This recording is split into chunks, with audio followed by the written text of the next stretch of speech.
everyone, and welcome. Welcome to the Tres Leche Sports Podcast, featuring two leches this week. I'm Gilly Matos, and this week joined by my friend, my colleague, mi colega, longtime baseball announcer, Uri Beniguel. How you doing, Yuri? I'm all right, Gil. I'm all right, brother. I'm just, first of all, I was actually thinking the same thing. I'm like, we're not Tres Leches today, are we? We're just two leches. How does that work? I've never had a two leches cake. That's the first thing that went through my mind. But then also I was thinking of how weird, how much it sucks to get, when you realize how much older you are now, how you don't stop getting old. I got some gray in my somewhat of a beard going on. But the biggest thing that made me realize it today was how much I have fallen in love. I'm in a kick with these ginger honey crystals tea. I'm drinking tea now, random, like on an everyday basis. I'm like, I just get myself a random cup of tea, and I just like to hold it, like to hold the warmth, and like to sip on it. And I'm like, dude, that's a really old person thing to do. Just walk around with a cup of tea. And yeah, that's my rant for today. But yeah, that's what I'm doing.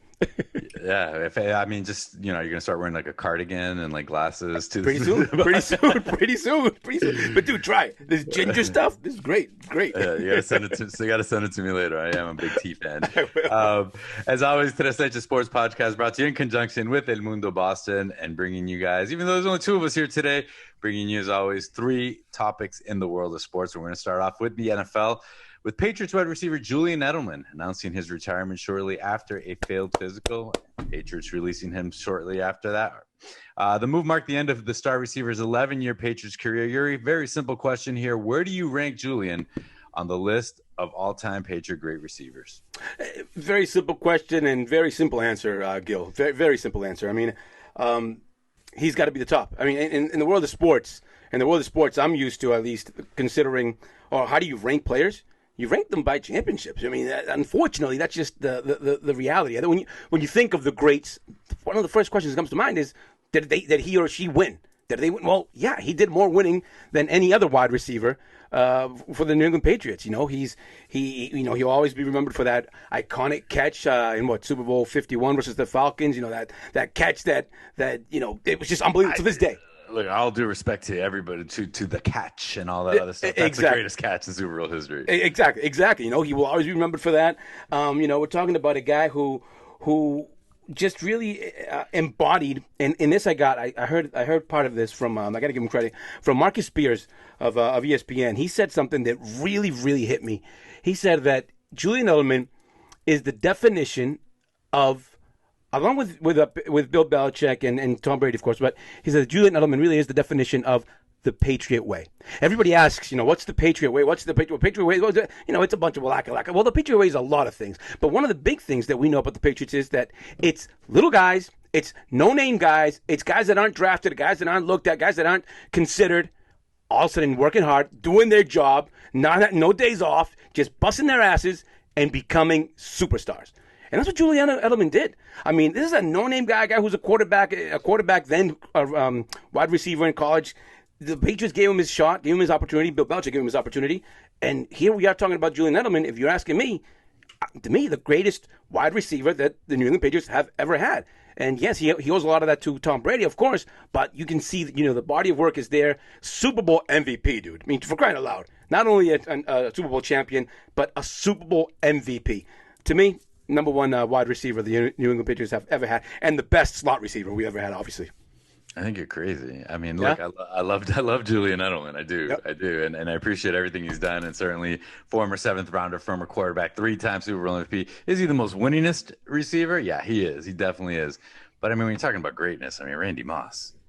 That's freakish. But Randy wasn't there long enough. Randy didn't win with the Patriots either. Did he have the most historic season for a wide receiver, a Patriots wide receiver? Of course. Is he, in my opinion, the greatest wide receiver in the last 2-3 decades? Definitely up there, one of the top 3. I hear you. He didn't spend a lot of time there. But of Stanley Morgan. Stanley Morgan had double the touchdowns that Julian Edelman had. And look, I don't want to take anything away from Julian because I think he is the winningest. He's a guy who gave you 100% every single time he went out there. A guy that even last year on one knee tried to get back out there because he wanted to be with his teammates so badly. And his versatility too, Gil. I mean, we're talking about, yes, a slot receiver, but he's also a guy who was not afraid to go for the bomb. He was also a guy who was not afraid to run the ball. He's also a guy who threw for touchdowns with the Patriots, for crying out loud. And by the way, he was one of the best kick return players that the Patriots had at the beginning of his career as well. We're talking about a guy who did more than his job. He did everything that he could possibly do to make an impact. And again, I'll go back to the same thing about the whole being Patriots way. That is the Patriots way. You do what is asked of you. You do whatever you can. You do your job and then go beyond that. And that's what Julian Edelman did. Again, Randy Moss is one of my favorites of all time. I mean, it's ironic that you mention him because I love Randy Moss. Definitely one of my favorites of all time. And no one will ever come close to doing what he did with Tom Brady for the Patriots anyways in that season. But at the end of the day, he wasn't here long enough to have the 12-year career. I mean, the guy started his career with the Patriots, ends his career with the Patriots, and all the accolades are there. I got to stick with my guns. I think the little man Julian Edelman takes it. Second in NFL history in postseason receptions and yards behind some guy named Rice. That's right. That's right. And, which, by the way, didn't he take Rice's daughter? Excuse me, the lights. Didn't he take Rice's daughter to the prom or something? I think he did. I do remember hearing that. The Pats released him with a failed physical designation, so it does make him eligible to collect $2 million through the injury protection benefits. So that's a nice move. Move also, Yuri, saves the Pats $3.4 million in the cap. So more space on there. Huh? The Patriots and Bills never been accused of being stupid. Exactly. And I really liked Yuri to put the cherry on the top on this topic. What Tom Brady posted on Instagram, and I'm not going to read the whole thing, but he did post, on the biggest stage and in the biggest moments, you always came through. And that's how I'll always remember Julian Edelman for sure with the Pats. Hey, you know what? And I'm sorry, brother. And I think right there, Tom Brady says it all. I think right there, actually, that should be enough to convince you, Gil. That should be enough to convince you. Julian Edelman, at the end of the day, if the best quarterback, not only the best quarterback the Patriots have ever had, but the best quarterback in history of the game is, complimenting this guy like that. How can you go against that? I mean, the little guy has to take it. I'll ask you this too. I'll ask you this: what did you think about his retirement video? The whole video that he did. I mean, I've seen different takes on it. I've seen some people really bash him, saying how cheesy it was, et cetera, et cetera. What did you think about it? I liked it. I really liked it. I think, I'm not a big Star Wars. Is that Star Wars or Star Trek? At the end, yeah. The beam me up thing. But I mean, whatever. Put your little signature on it. It's your video. It's your stuff. I thought it was really cool. Yeah, I thought it was too. I mean, I saw some guy who was saying that it was self-serving. He just wants all this attention. I'm like, you know what? No, I think it was kind of the opposite of that. It was, if anything, he thanked everyone. I mean, how often do you hear somebody mention the lunch lady? He thanked the lunch lady. Right. Like the guys that cleaned the locker room and everything else. I thought it was really, really cool. I thought it was very classy. And we live in an era right now where you can literally hand out gold bars to people and somebody will criticize you about it. Yeah, that's true. That's true. I look forward to seeing what his next move is.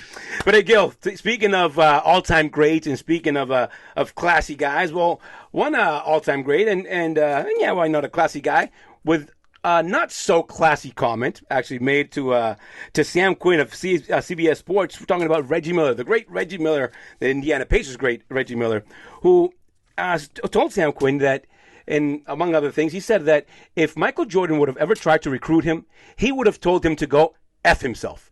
He would have told him to go F himself. He said he was too competitive. He would never have done it. And, and he goes on and on talking about how guys nowadays, that's all they do. It's so easy to win championships, et cetera, et cetera. But in his days, he would have never, ever accepted, not accept, but he would have told Michael to go F himself. Not allow himself to be recruited. What do you make about the great Reggie Miller's comments?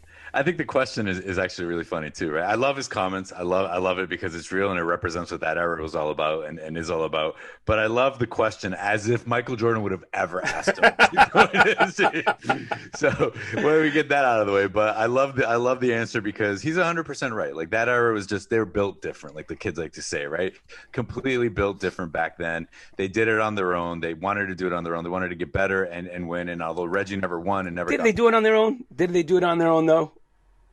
Yeah, I mean, they drafted Pippen, they drafted Grant, they drafted that entire first part of that thing. The only thing they added at the end was what they added Rodman. They added Kerr. They weren't adding a LeBron James type player. Well, they weren't adding from other teams. They weren't adding from free agency, et cetera, et cetera. But they were adding. I mean, we've had the conversation plenty of times where Hey, Michael Jordan didn't do it until he got Pippen. Until he got, we've had but that. but they drafted Pippen, so you can't really say like it wasn't like a recruitment thing. I get you. It wasn't like the Heatles when they they decided to all combine their free agents, time it right and get together that way, or KD, and all that stuff, or Kyrie and James Harden basically shooting his way out of Houston.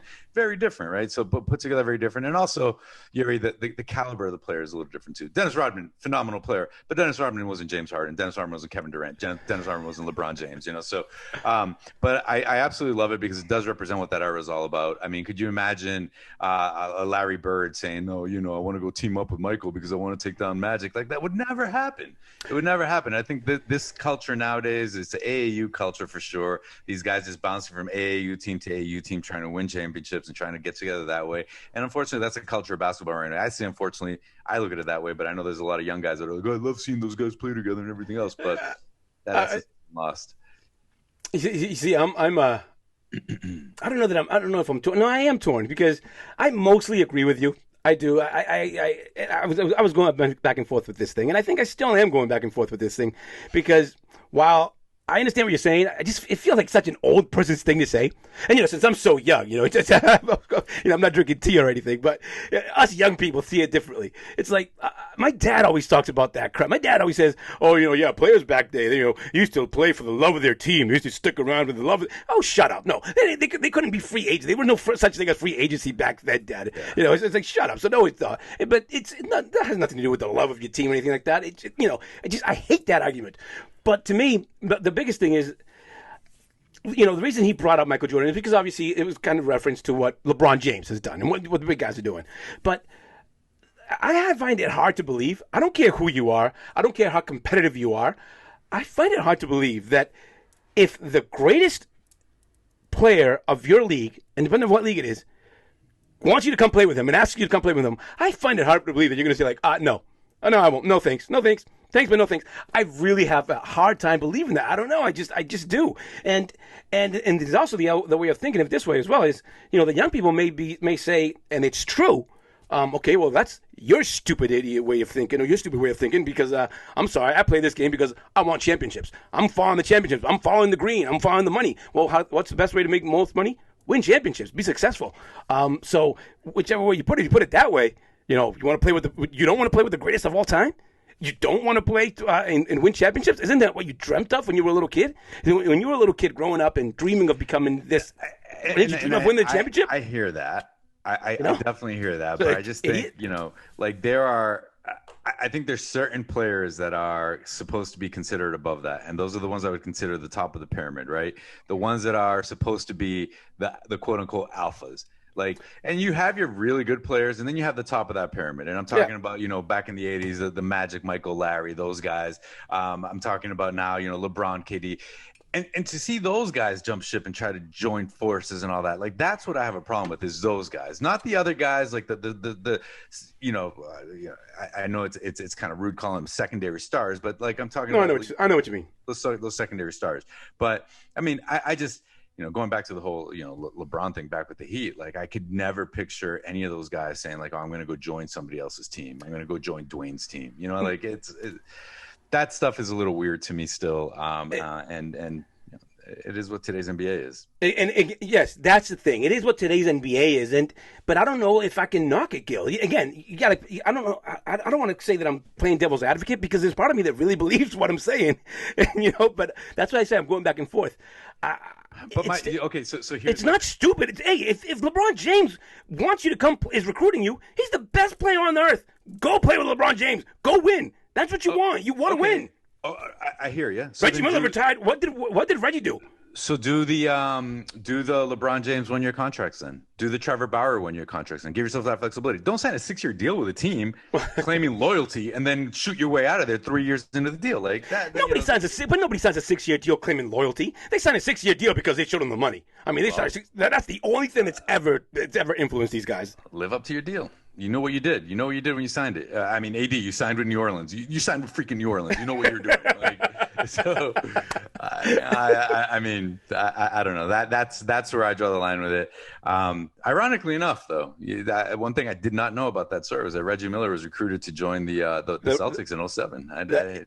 But how funny is it though? Well, first of all, that is yes ironic, but also the Reggie Miller was recruited. I want to know. I wonder if he was recruited before they they acquired Ray Allen or after, because when I think about Reggie Miller and Ray Allen, I think of such similar game styles, especially both great shooters. I wonder if that's what I want to know. I wonder who was recruited first, who was the first option.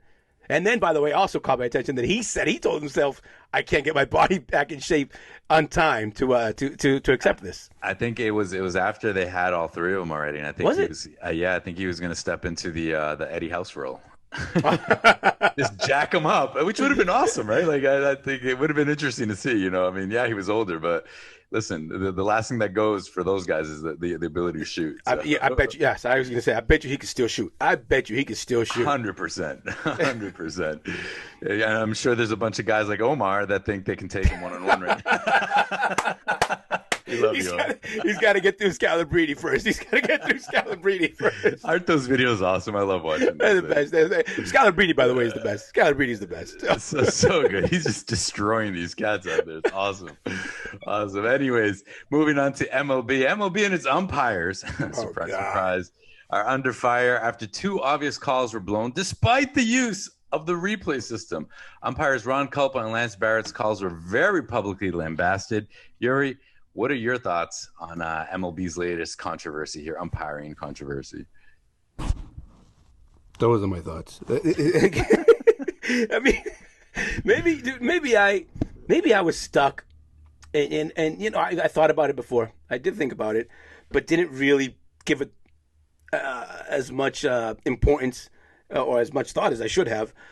But I start realizing, yeah, dude, I spent I spent a quarter of a century stuck in that bubble, in that baseball bubble. And you, Gil, you know what I'm talking about. When you work for baseball, you work for Major League Baseball, you work covering a certain sport, and that was my main thing for the longest time. You're stuck in that world, that schedule. I mean, I always said it. You are a slave of love. You're a slave of that sport. You're a slave of love, and for baseball, anyways. But you don't realize until you step out that, yes, you are in a bubble. When you step out of that bubble, then you start realizing, holy crap, how many things are really, really wrong. And that's happening to me. I just seeing that, for that to happen, those two calls in particular, in a span of a week, I think in less than 7 days, actually. Yeah. That is absurd. Both of them egregious. The Mets versus the Marlins, and the Braves versus the Phillies. And by the way, it's just ironic that it happens in the National League East both times. It just has no explanation. It has no explanation other than Major League Baseball being old and lazy, Major League Baseball being arrogant and not wanting to accept that they're wrong, accept their mistake, and saying, "Oh, we effed up, we messed up, let's get it fixed." Major League Baseball just being too slow to get the ball rolling, all pun intended. I think about both errors, both blown calls, which also, by the way, it seems like Ron Culpa is always all over these things. Either him or Alfonso Marquez. Or Angel Hernandez. Yes, Angel Hernandez, rather. Where was it going? While both calls were awful, were terrible, people know that I'm partial for the Braves. People know that I'm a Braves fan. But there's no doubt in my mind that was the more egregious call for one reason only. While what happened in New York is not okay, they do have an explanation. There is an explanation. Not a good one, but there is one. The explanation is that it's a non-reviewable play. That's not a good explanation, but that is the explanation. By the rule, that is the explanation. Stupid, but the explanation. In the Braves case, in the game of the Braves and the Phillies, there is no explanation whatsoever. There isn't. It was a reviewable play, and it was reviewed, and they still got it wrong. The guy hasn't touched home plate yet. I'm thinking about Matt Holliday in 2010, 2009. Remember he versus the Rockies. He still hasn't touched home plate. So let's. I know you're a Braves fan. Sid Bream did not touch it. Sid Bream.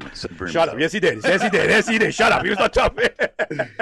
No, so I mean, you're absolutely right. I mean, it's like the arrogance of Major League Baseball and the fact that whoever is looking at this, like, what are you looking at? It's clear as day that he did not touch home plate. So, like, and then, you want a reason? Yeah, here's your reason. Yeah, whatever. We did. Yeah. It's like, But how do you fix that? And is this a problem with MLB just not wanting to deal with the umpire union? Is this umpires basically just backing umpires up and being like, I don't want to show them up? Is it, what is the issue here? Because something like that was very egregious. It was intentional. Especially in a game between divisional rivals. We know, you know how important those are. Those are the most important games that you have during the season, because those are the guys that you're competing for a playoff spot. So yes, extremely egregious. I don't care if it's just April or whatnot. That just can't happen, especially if you have the technology for it. How do you fix it? I don't know if you can fix it unless baseball takes that stick out of their ass. Unless they do that, unless they accept it. Hey, we messed up. And there's a way to fix it. Well, you know what? Let's play it over. I mean, I'm not saying play the game over. I mean, you can't play the whole game, but if you're the Braves and at the end of the season you miss the playoff spot by one game, I mean, how do you explain that? How do you justify that, rather? So I mean, the only way that I can say that it can be fixed is that Major League Baseball just look in the mirror and say, you know what? We got to take this arrogant shit out of our game. We have to recognize that we're wrong. And I made a short little list of things that I would change. And mind you, one thing that while researching this whole thing, I had no idea that since 2014, since replay was instituted, over 47% of calls are overturned. So this is something that like teams have a lot of incentive to basically challenge any little thing, right? So, but they can't challenge everything.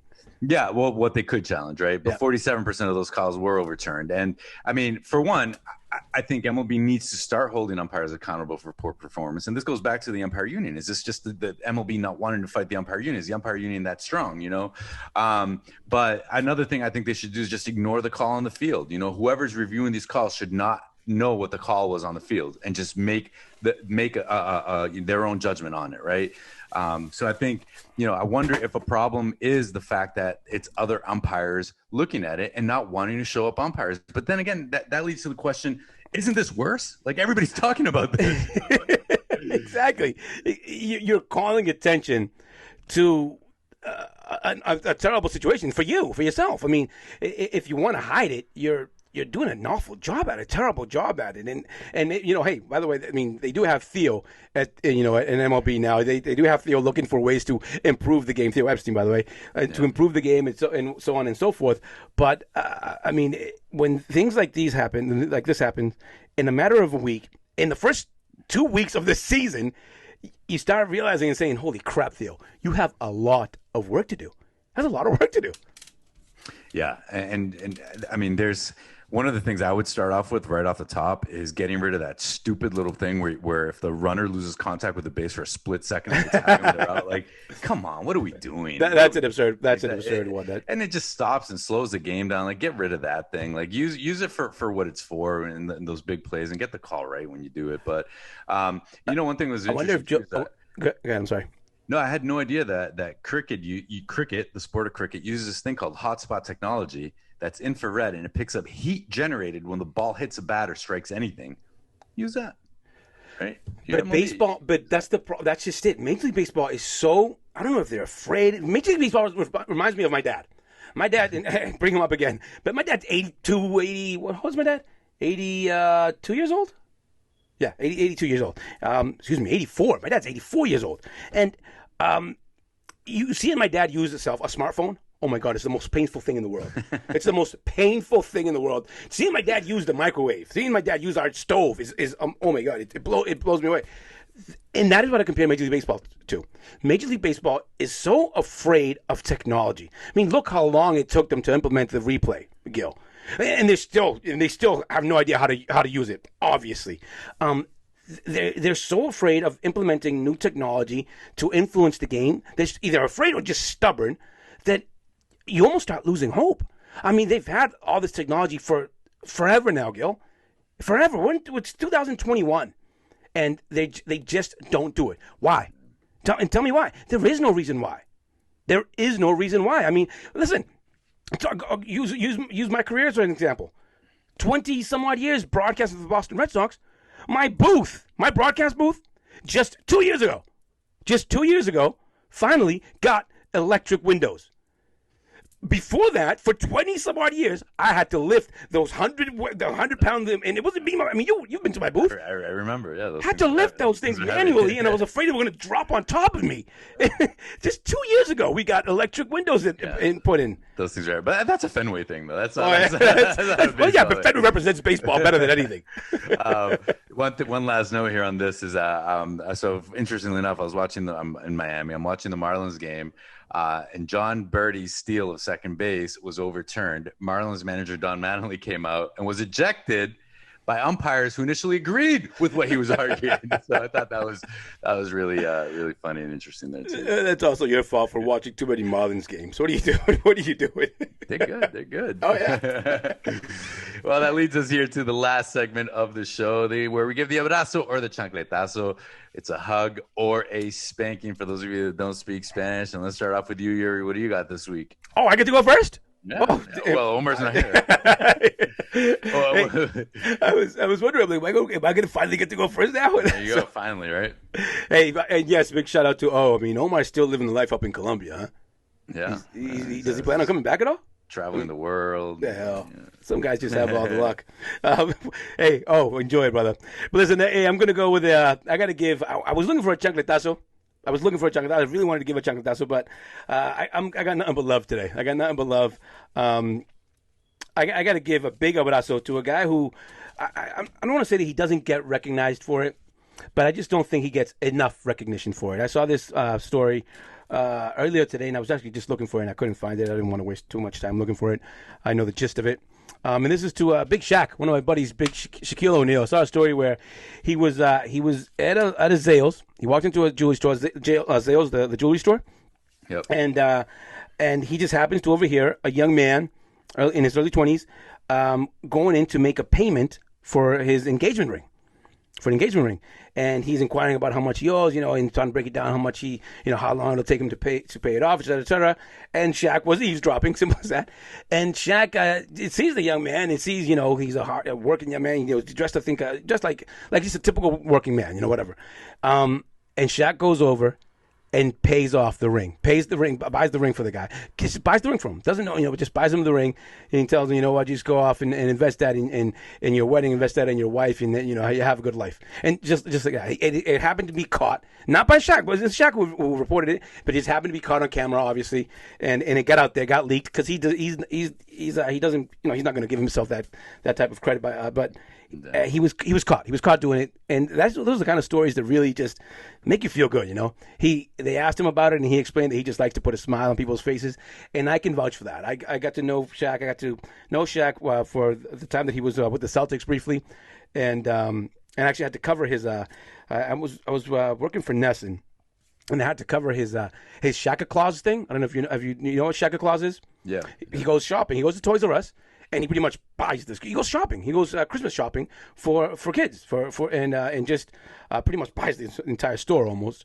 I had to go do one of those with him this one year, and one of the highlights of my career to this moment, I say, as I'm interviewing him, we're walking shopping. We're walking down the aisle, and he goes. He spots this huge. He spots this massive RC car, remote control car, and he goes, "Hey, do you mind helping me get this?" And I'm like, what do you need? He goes, "You get on my shoulders and pick that up for me and get that for me." I'm like, "Dude, I will get that. I will get on your shoulders and get that for you."